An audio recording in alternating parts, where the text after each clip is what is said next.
Ideal ice cream, milky way to your heart.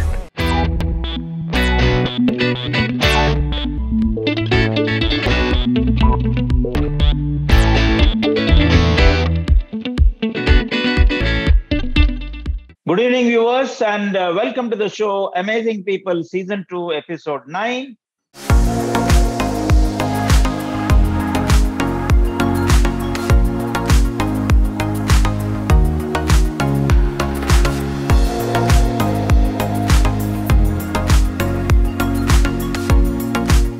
Today, our guest is Dr. Vineeth Kumar, a multi-talented educationist and currently the principal of CFAL. Welcome to the show, Dr. Vineeth Kumar. Thank you, sir.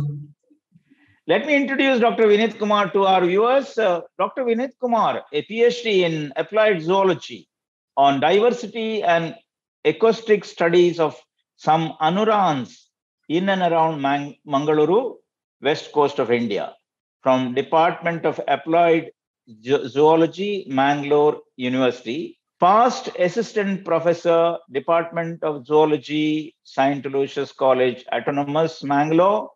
Past Lecturer in Biology, St. Aloysius PU College, Mangalore. Past Subject Coach in Biology at Vikas PU College, Mangalore.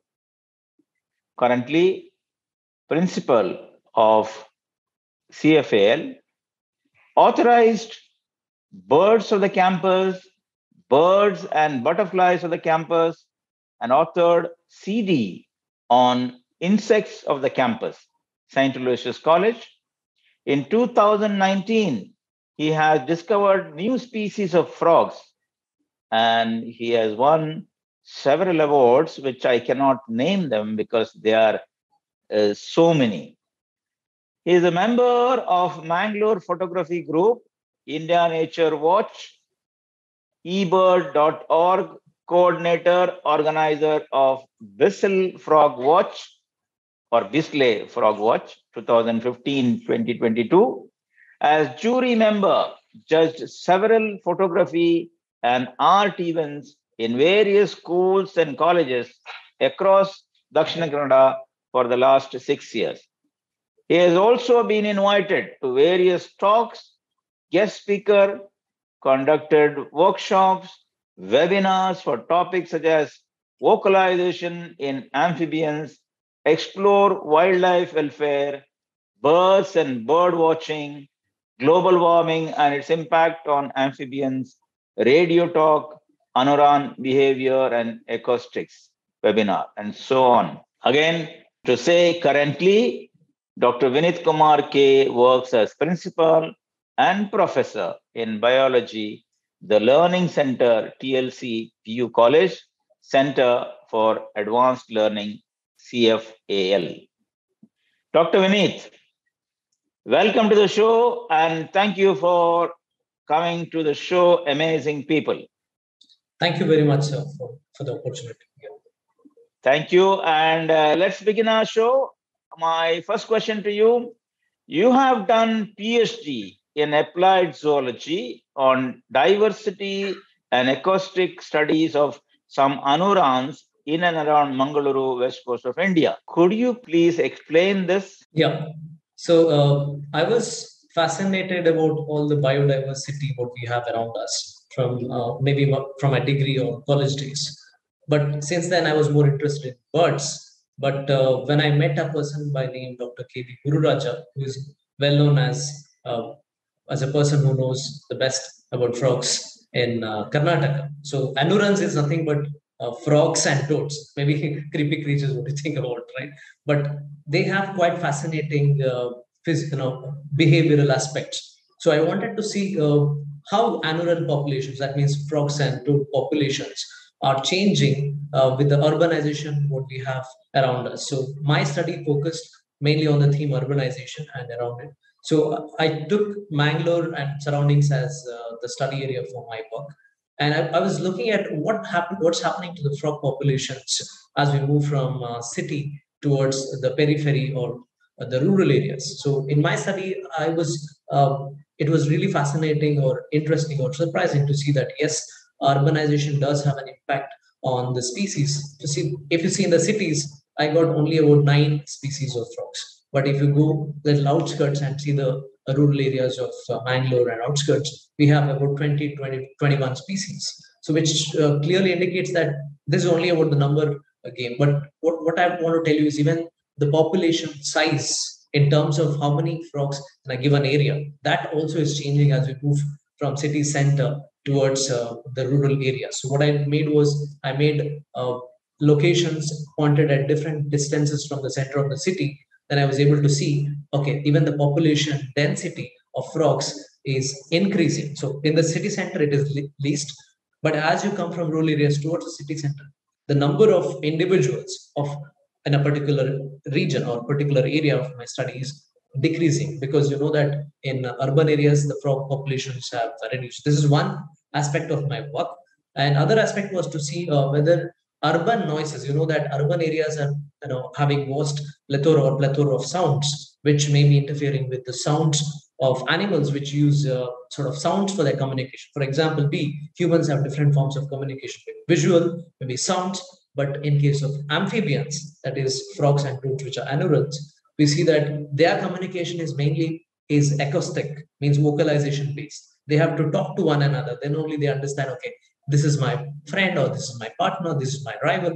All that they understand only by their mode of communication, that is vocalization. So one of the themes of my work was to see whether these urban noises, do they really have an impact on their sounds? And I really found that yes, in the cities where the traffic is sort of dividing the habitats, where you have highways, the frog vocalizations have changed, means they have increased their energy of the sound, and also they have increased their frequencies, which maybe is to communicate to the nearby individuals. You know that when you increase the frequency, there's a chance that at least the closer by individuals will be heard, because this is very essential for reproductive success in frogs.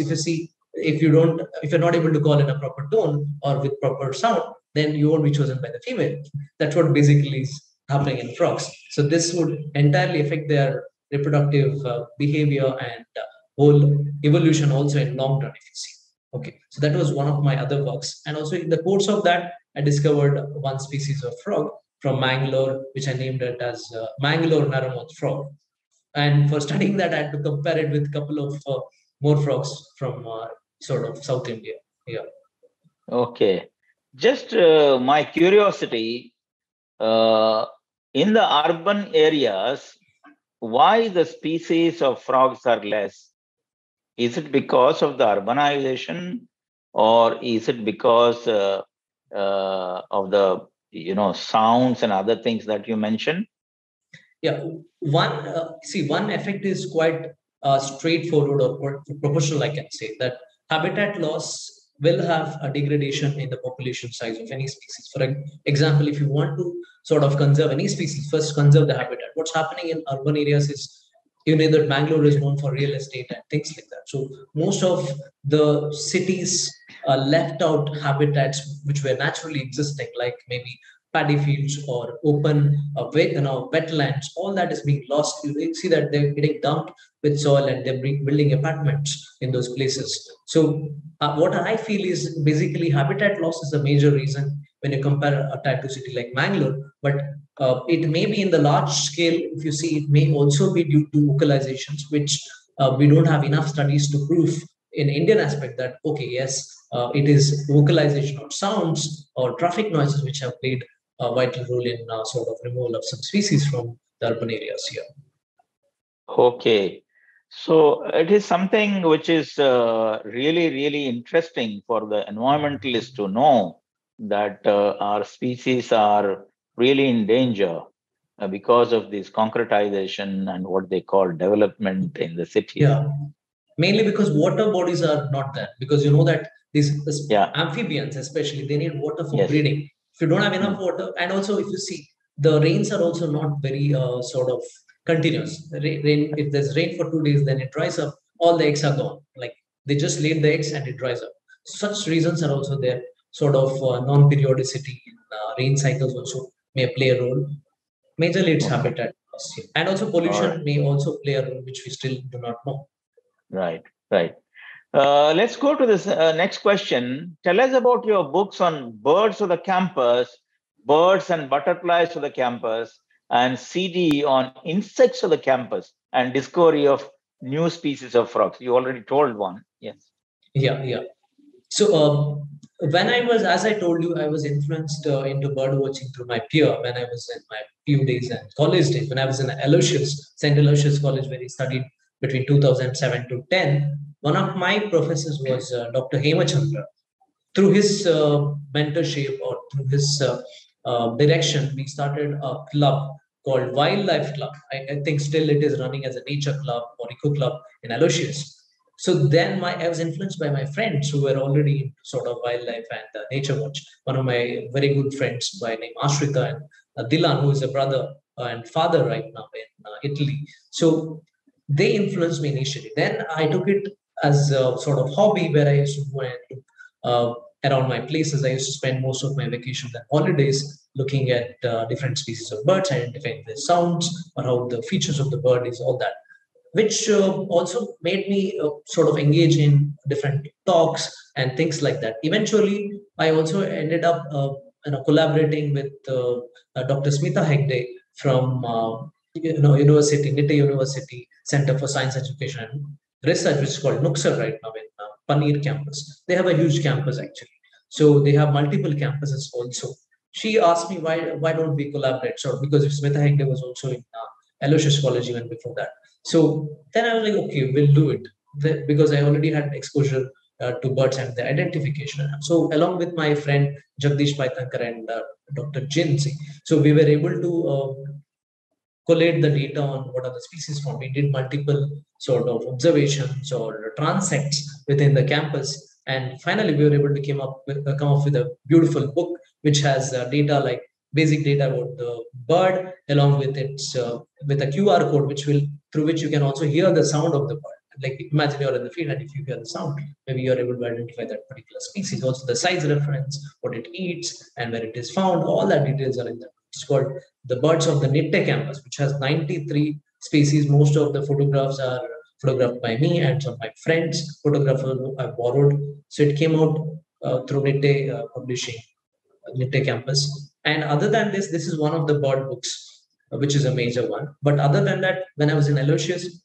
we used to also compile the data of the campus, sort of, because you know that Aloysius has almost like 30 acres land, and which is quite diverse because being at the center of the city, Aloysius still holds good diversity because of the maybe vegetations what they have. You know that there's also a private forest called Alvana in Aloysius, so which also hosts a good number of species. So I was able to document close to 50 species of birds when I was in Aloysius, and I also took the data from a student's project works, which was already done, and also we added it and compiled and made a book into birds and butterflies of the campus, which had about 45 species of birds and 20 to 30 species of butterflies. Yeah. And other than that, insect CD, one of my colleague, Kiran Wati, who works on wasp, is also a faculty in the Department of Zoology in St. Aloysius College. We were quite interested in even looking at insects in the campus. And a couple of my students, Akshay and Joel, used to work almost like every month, couple of nights, and they used to put a white cloth and attract insects like moths. And they also had recorded about 100 species of moths. All that was compiled.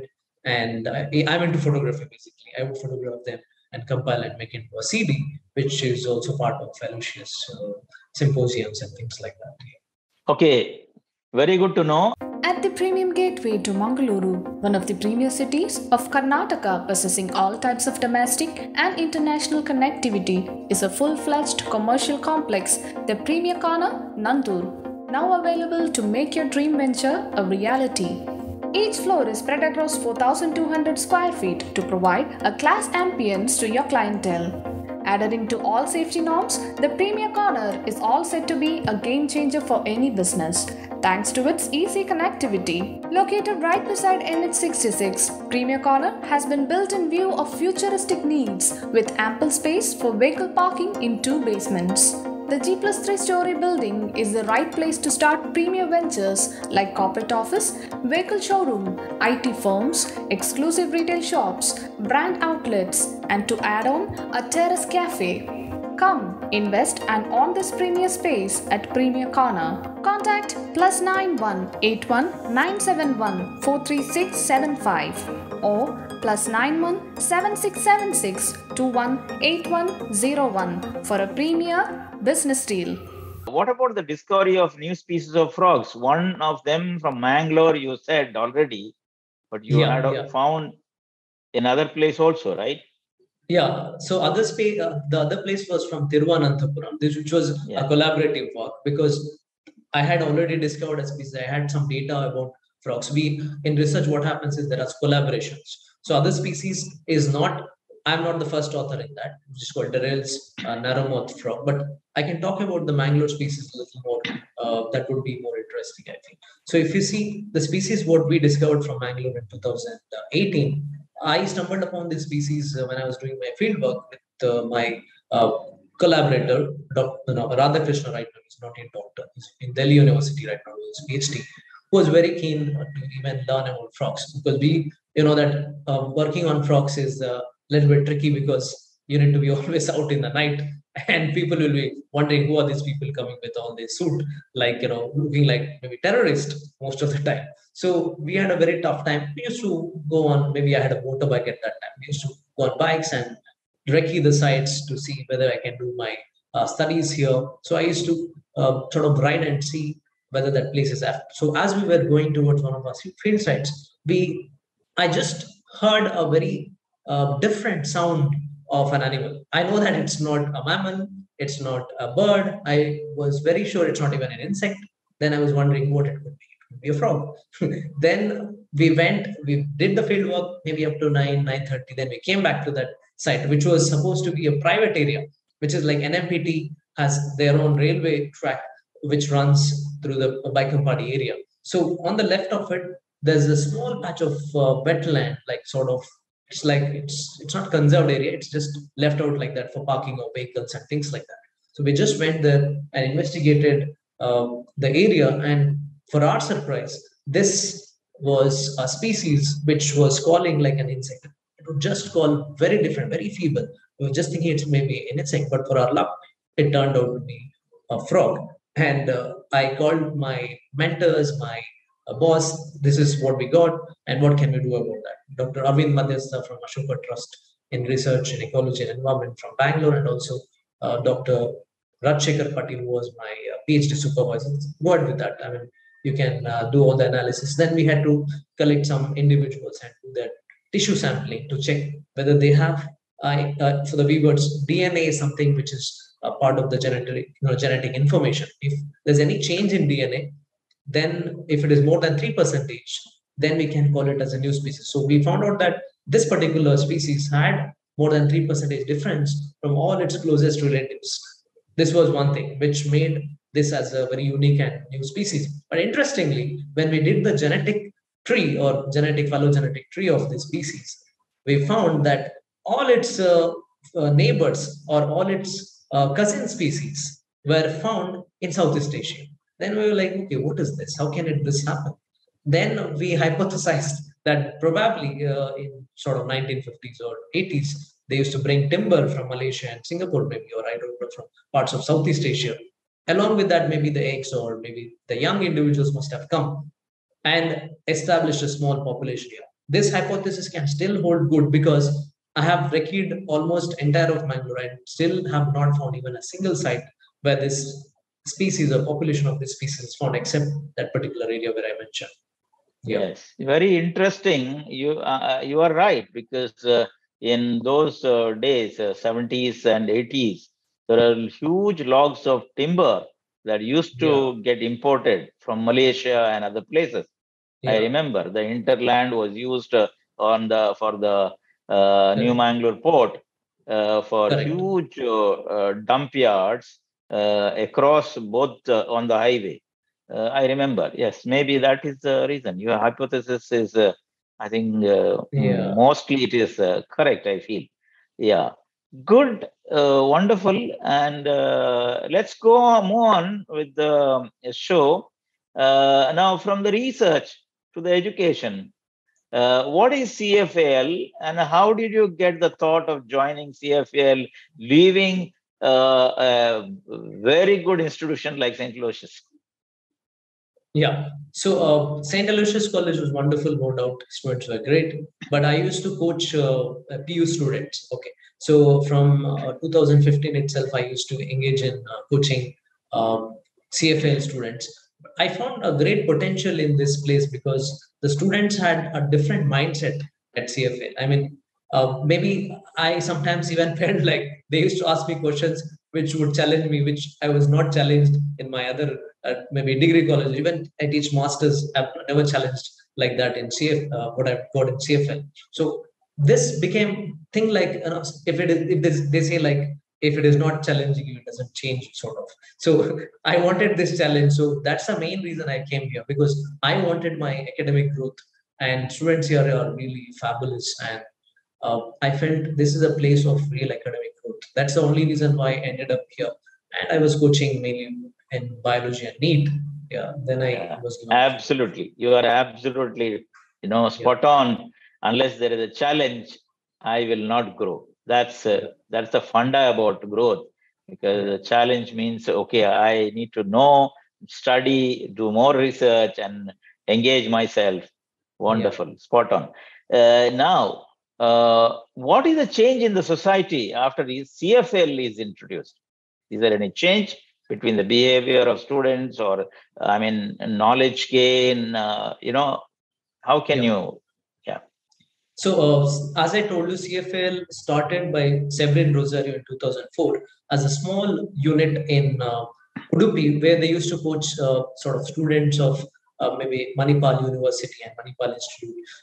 Most of them were professors' children. So then they got to see that most of South India or Karnataka particularly don't have any good institutions where they would sort of train students for different competitive exams. You know that we still do not have that sort of vigor in Bangalore for different levels of competitive exams. I'm not talking only about engineering and medical. There are so many other different the IAS, IPS, and things like that. You're talking about? IAS, IPS would be much later. What I'm talking is there are fellowship exams even at UC level.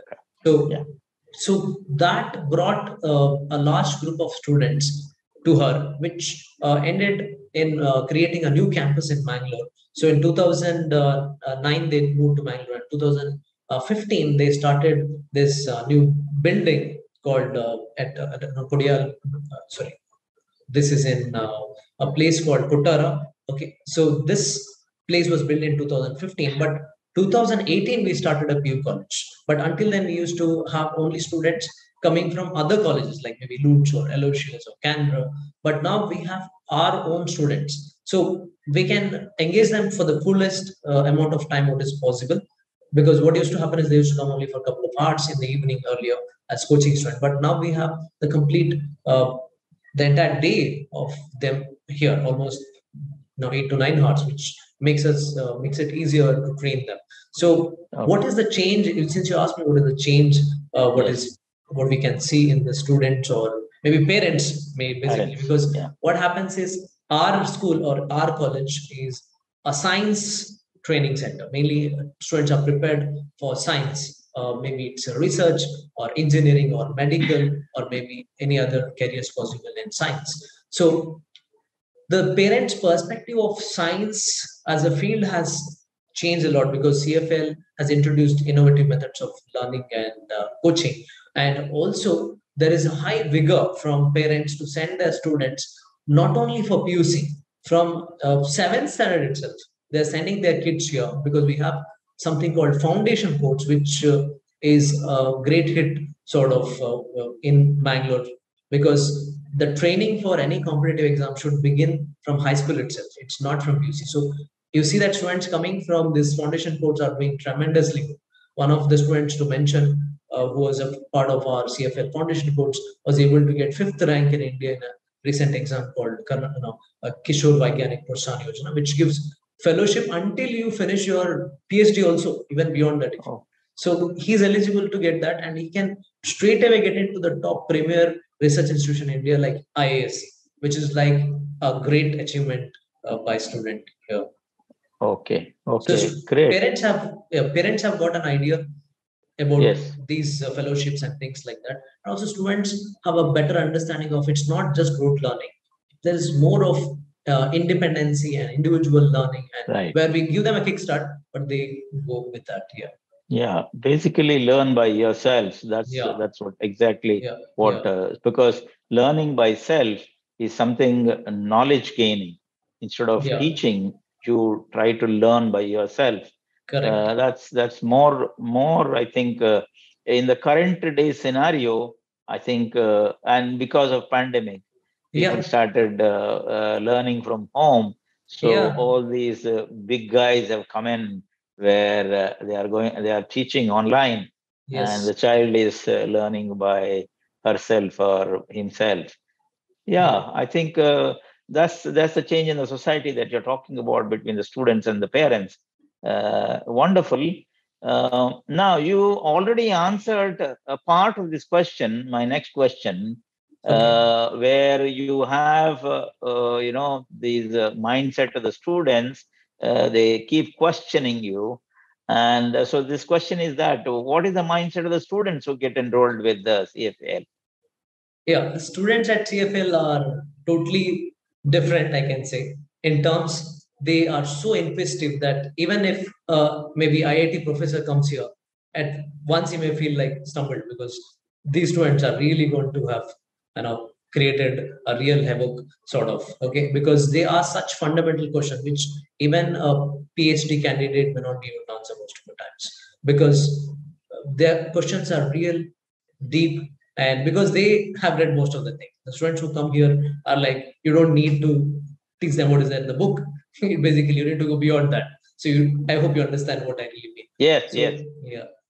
We need to be prepared beyond books all the time. I know they come prepared and much more than the professor. Exactly. And it's a tough task, really. Exactly. Yes. Exactly. Even for that matter, today's kids are prepared so well. Yeah, because the information is everywhere. Just type something, you get everything. Yeah. They have information at their fingertips. So we have to be more equipped. We have to be more advanced, and we should have sort of our data with the current data available. Yes. Update minute by minute. Yeah. Correct. Yeah. Let's take a break and we'll come back after a break. Attention! Here are two properties located just adjacent to NH73 at Melkar BC Road, which is the place most appropriate to realize the dream of having the home for a happy living. Just 30-kilometer drive from Mangaluru, the west coast capital of Karnataka, two layouts of 20 cents and 19 cents respectively, with village ambience, are ready to build with clear documents. The hill opposite to these properties are reserved for the proposed university campus of a prestigious Mangalore-based institution, giving you indeed the right investment opportunities in future. Pious religious centers around will give you a spiritual feel amid modern lifestyle. On-time healthcare facilities and educational opportunities are available within reach. Contact 91-81971-43675 or 821-77-29859. Now, my next question to you, what is the coaching methodology and how different is CFAL from other institutions? Yeah, as I told you, most of the PU colleges, what they promote maybe is, because in PUC if you see something called NCRT is there. NCRT is one of the textbooks what they recommend. So students most of the time are stuck to that book. But here, you would be surprised if I say, my students say we don't want NCRT. We want beyond that. We already know what is there in NCRT. So what is our mindset is to give them whatever maximum possible in the time frame what we have, so that they are not only ready for maybe the exams like CET or NEET, but they are prepared much beyond that. because we have students even clearing some of the toughest exams in the country, like Olympiads. So this year also we had a student who's clearing Asian Pacific Mathematics Olympiad, Shreyas Adiga, which is one of the toughest exams, and he is known to be one of the top guys in maths. It's like that. And also again, Murli has cleared Indian National Maths Olympiad and Astronomy Olympiad also, which is like bringing a lot of accolades to the college, because the type of learning here is not rote learning. Students are given problems, and you are able to use any method what you have in your hand and solve the problem. And students will have various methods of solving it. Sometimes even the professors may not know what is that exact method, because he has might have used a shortcut maybe. So always we give them a lot of freedom, and also we are not like a teacher who is like the boss in the class and student has to listen, like a typical old school thought. We don't appreciate that. So we have a very free sort of flow of information, and also two-way communication where it is more of interaction, and also based on learning based on experience, or experiential learnings are also given importance. I basically teach biology, so you know that biology we don't have much like problem sets. But what I do is I give them a lot of videos, and we make the class interesting. Whenever possible, I show them some models, and also I give a lot of problems or problem sets of examinations where they solve on their own, and give them DPPs. We have daily practice problems given to students, which gives them more practice. So we are a practice-oriented campus rather than sort of again and again and learn the same thing. No, we learn, then we practice more. So practice makes students more perfect. Yeah. Yes, yes. I know CFL has created a niche for itself, because CFL is definitely different than other institutions. That's why I think it has grown tremendously in the past so many years. Wonderful to know. I want to add there. See, some of the colleges, if you see, they have almost like, let's say, morning 7 to evening 7, or maybe morning 8 to evening, whatever, maybe 12 hours students getting jam-packed in that. So this is not encouraged in CFL. We see students come at 9 and by 4:30 they are out. So it works basically like a normal college itself. But the vigor what we have for coaching is totally different here. We focus mainly on coaching than the NCRT part or the regular schools what they do. So we give most of the time. But students are given problems, they solve it, and they come and they ask doubts after the class or even before the class is also. They are given more freedom and independency here. Great, great. I think, when you are explaining, it gives more clarity when you give independency to the students, how they can be faster and how they can be getting to know better things or much faster than others when they are independent. Great idea and good going. Now, for the benefit of our viewers who are watching the program globally, what are the courses provided by CFAL? Yeah, I just mentioned it earlier also. We have a TLCPU college, which is the first thing at the top of the hierarchy. So where we train students for PUC mainly as a board, but we are also coaching them for IIT JEE and also for NEET and KVPY, which is unfortunately suspended from this year, and also Olympiads. And if you go below than that, we have CET also, which we do coach, but since we are giving higher level of coaching, it already becomes very easy for them to crack KCET. So we work on the toughest, then easiest becomes like a kickbook for them, sort of. So then we have the school, as I mentioned, which has foundation courses. It is not a full-time school, but we have students coming from all the places around Bangalore, like all the schools. Have the children of 8, let's say 7th, 8th, 9th, and 10th, they come for something called foundation courses. These are basically math or GMAT, general mental aptitude test, and SAT, that is subject aptitude test or scholastic aptitude test. So based on that, they have both subject as well as general or mental aptitude coaching, which is given, which helps them in clearing some of the competitive exams in high school level itself. They have something called NTSE, National Talent Search Exam, which will give them fellowship throughout their career, sort of.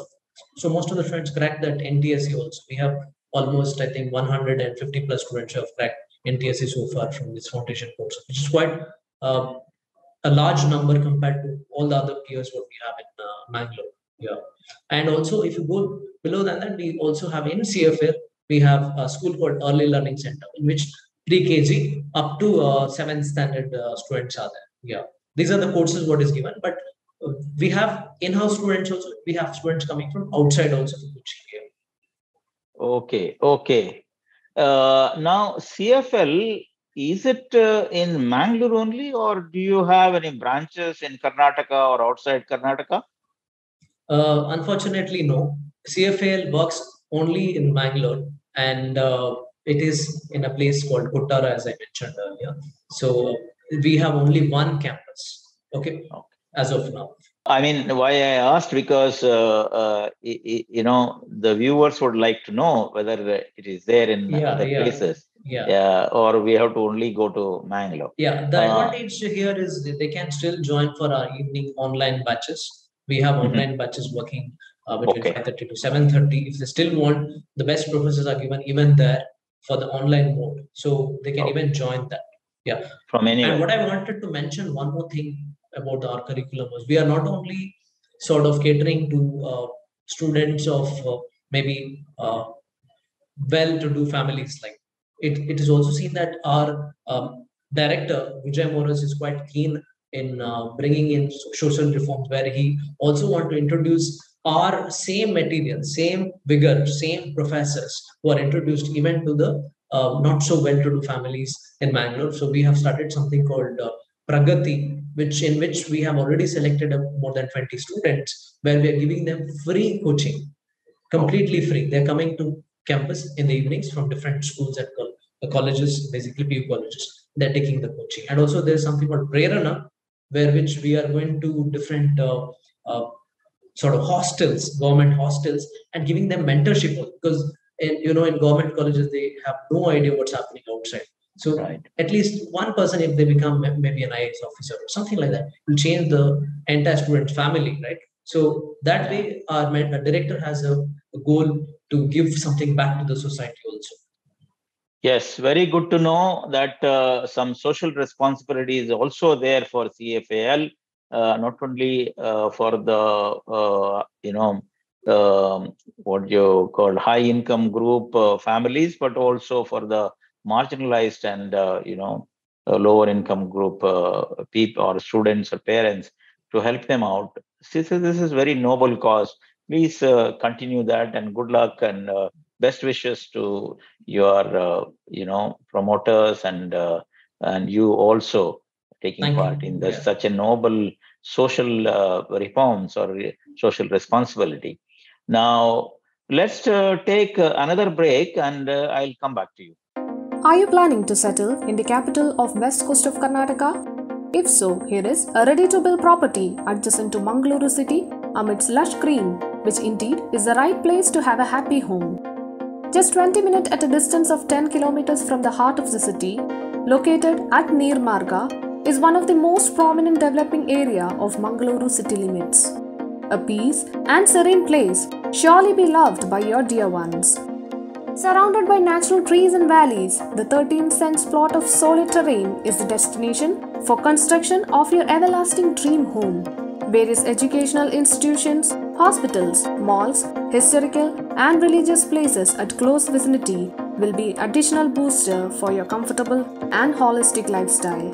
The ready-to-sale plot, located near Manipal University's proposed campus, will assure you good ROI if you are thinking in terms of investment. Contact +9181 971 43675 or 8217 729859.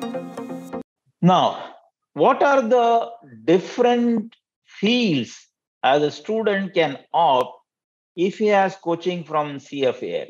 So basically, we are having courses on science. We don't have commerce and arts, unfortunately, or whatever, because we are a science-based institute. So our training will enable a student to get into some of the premier institutes in India for research as well as studies. For example, they can get into IISc, through the coaching what we provide, or ISIS, Indian Institute of Science, Education and Research. We have about 9 ISRs, which are also doing fantastic, because national institutes get the best amount of funding if you consider to other state colleges. So they can get into this and do their research, or they can also get into mathematical institutes in India. They can also get into statistical institutes where they can do their studies and get into research, or else any state university for that matter. Other than this, we have the premier institutes for engineering and technology like IITs. And I'm very happy and glad to say that in Mangalore, CFAL has the best hold in terms of IIT output in Mangalore, because our institute was based on IIT result. But now slowly we're also introducing NEET, because biology is also very important these days. Medical field is also growing. So medical is also given importance from past 4 to 5 years. But before that, it was purely a JEE based institute. So a lot of students have got it, more than 150, I think, more than 30 to 40 have got into IITs, but more than 150 have got into NITs, National Institute of Technology, as well, through IIT JEE. Other than that, medical, as I told you, has started very recently in the past 4 to 5 years. So a lot of students, even 30 plus students, have got into some of the best medical colleges like AFMC or KMC as well. Okay. So other than that, any other science undergraduation they can go for. Many students also have ended up in foreign universities like Ivy League colleges, and also many of the European and US colleges, like to include some of them, maybe Oxford, Cambridge, Stanford. All these students are there. Yeah. Very, very good to know. And I hope one day CFL will have a huge campus only teaching science as their mainstream. Very good. And wish you all the best from News Karnataka to have a good campus, a very nice campus in the future. Thank you. Now, where are your alumni placed right now? I mean, you have now so many years, teaching the students, bringing them up and putting them in very great pedestals. Where are your alumni placed now? What the data I have, maybe from the recent past, but if you see, as I told you, initially it was happening very in an informal way from 2004. But what we have data is from maybe 2015 onwards, what I can say, or 2009 onwards, where it started in Mangalore. Okay, so our students are in some of the world's leading companies like Google or Microsoft. They are also in Oracle. They are also working in some of the leading manufacturing companies like Samsung, and also companies like Amazon, Flipkart. So they are in the world's leading institutes, and also they are doing research. Some of them are also doing research in maybe Harvard, Stanford. Some of them are in Cambridge. So students are in some of the best universities, either doing their research career, pursuing their research career, or also some of the best positions in IT field possible in the world here. Okay, viewers, parents, and students, here is an institute which has got tremendous potential to put the young minds into action and to learn more and then have a best career of their life. And my last question to you, Dr. Vineeth, what are your thoughts on Amazing People program, and what's your message to the viewers of News Karnataka? So firstly, I appreciate Valerian sir, your initiative, your team initiative on this Amazing People series from News Karnataka. So it was a wonderful experience, and thanks for this opportunity. And I think my message for all the youngsters out there is that follow your passion, and also you should be able to differentiate your profession from passion. And if you're able to create a balance between the two, I think you can really chase your dreams and achieve all the dreams what you have in your life. Just follow your dreams. Yeah. Thank you, Dr. Vineeth, and wish you all the best as a professor of biology and a principal of CFAL. Wish you all the best and for your future, and to make a CFL a very well educational institutions in Mangalore, and let beautiful fragrance of that education of CFL may go worldwide, and it will be acclaimed one day as an international institution. Wish you all the best, and thank you once again for coming for the show. You have made Thank you the very much, Amazing sir. People show wonderful. Thank you. Thank you.